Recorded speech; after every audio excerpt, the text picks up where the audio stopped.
Sabihin nga po natin sa sarili, let God heal my broken heart. Napakaganda.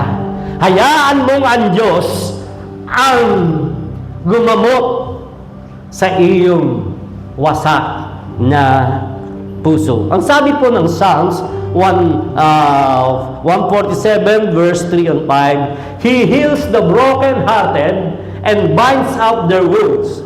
He determined the number of the stars and calls them each by name. Great is our Lord and mighty in power. His understanding has no limit. Napakaganda ng sinabi po ng ating Panginoon. So, let God heal your broken heart. Papaano po yun? Number one na dapat po nating tingnan ay ano? Number one, acknowledge that your heart is broken. Marami pong hindi gumagaling. Bakit?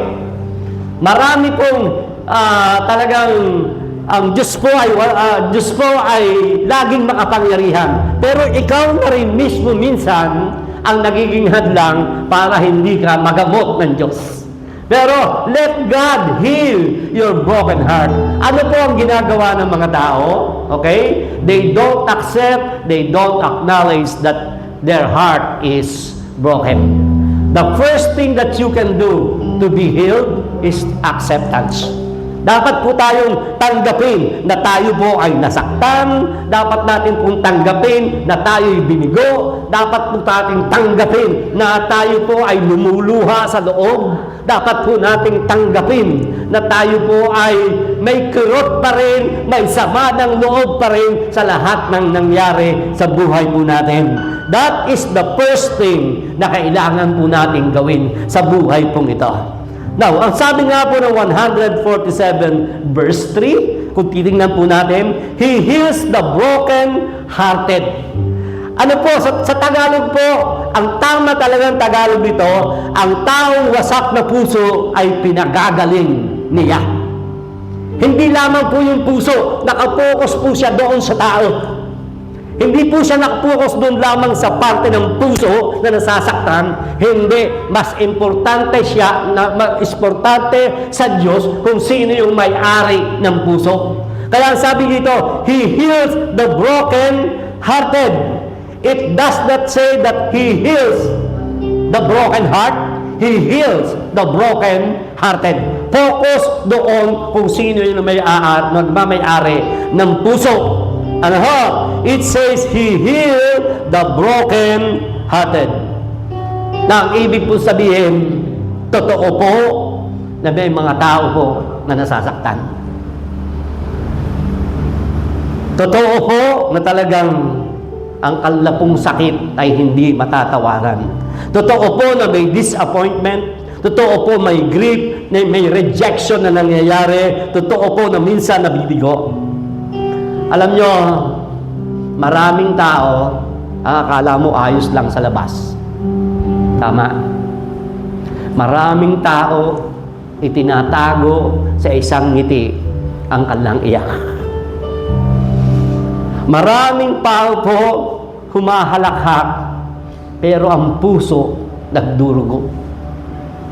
Marami pong tao, ang itinatago ang kanilang mga kabiguan sa pagtatrabaho.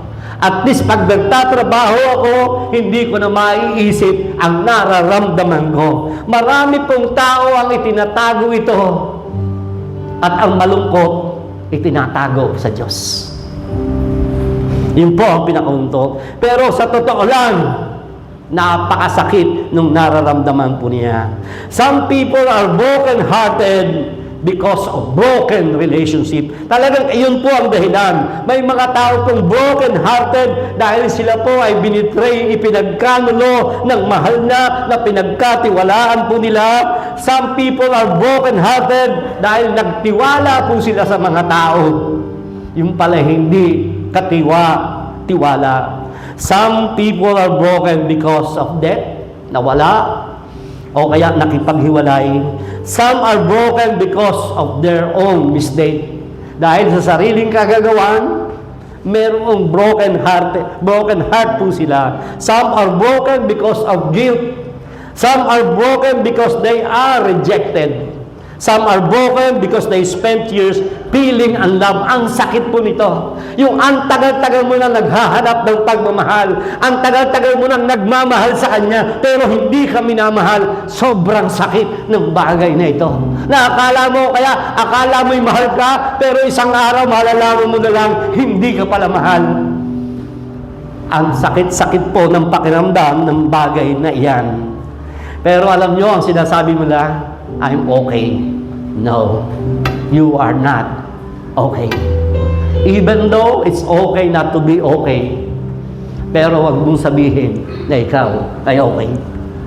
Because the first thing that God only can heal you is to accept that you are heartbroken.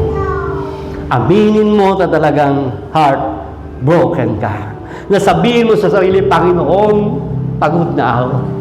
Panginoon, nasasaktan talaga ako. Panginoon, at tagal kong nagmahal, pero hindi pala ako mahal. Sabihin mo lahat sa Panginoon yan. At doon, ang puso ng Panginoon, ang kaawaan ng Panginoon ay sasa iyo. At hayaan mo ikaw, ang iyong puso ay unti-unting gamutin ng ating pong Panginoong Diyos. Alam niyo po, ang pinakamatinding problema ng mga broken-hearted ay yung pong itinatago talaga po nila ang kanilang mga nararamdaman. Minsan, itinatago po nila ito sa pagiging content creator. Nagiging busy. Minsan, itinatago po nila ito even in religious activities. At ayun po rin ang masakit. Minsan, itinatago po nila ito dahil nanonood na masasaya, hahalakhak, pero temporarily, halakhak po sila. Pero pag nag-iisa na sila, ang sakit pa rin. Ang hirap po ng nararamdaman po ito. But all God knows what you have felt. Yan po ang ating tinignan. Huwag mong kalilimutan na kahit anumang tago mo sa tao, huwag mong kalilimutan na kahit ano pang pinagtataguan mo nito, alam ng Diyos ang nararamdaman mo. At ito po yung napaka-importante.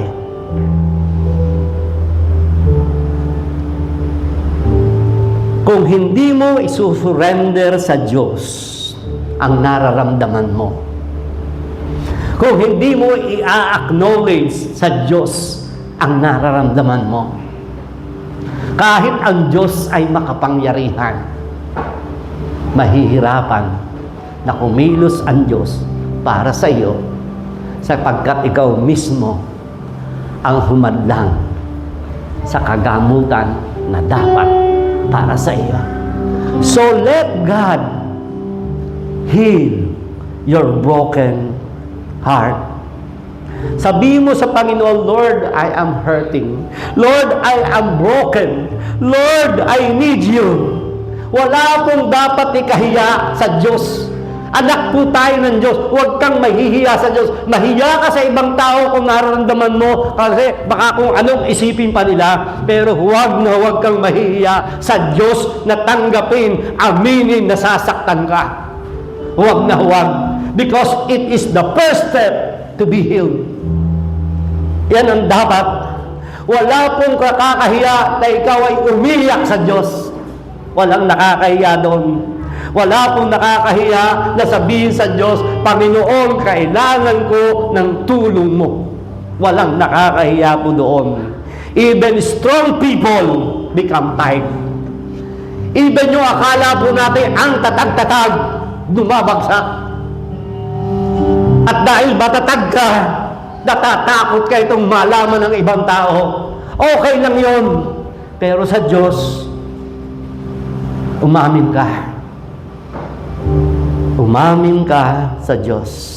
So, hindi po ito nung nasasaktan ba talaga ako? Kundi ang tanong po dito, kanino ko ibibigay ang nararamdaman kong sakit? Mga kapatid, sa Diyos. lumapit ka sa ating pong Panginoon.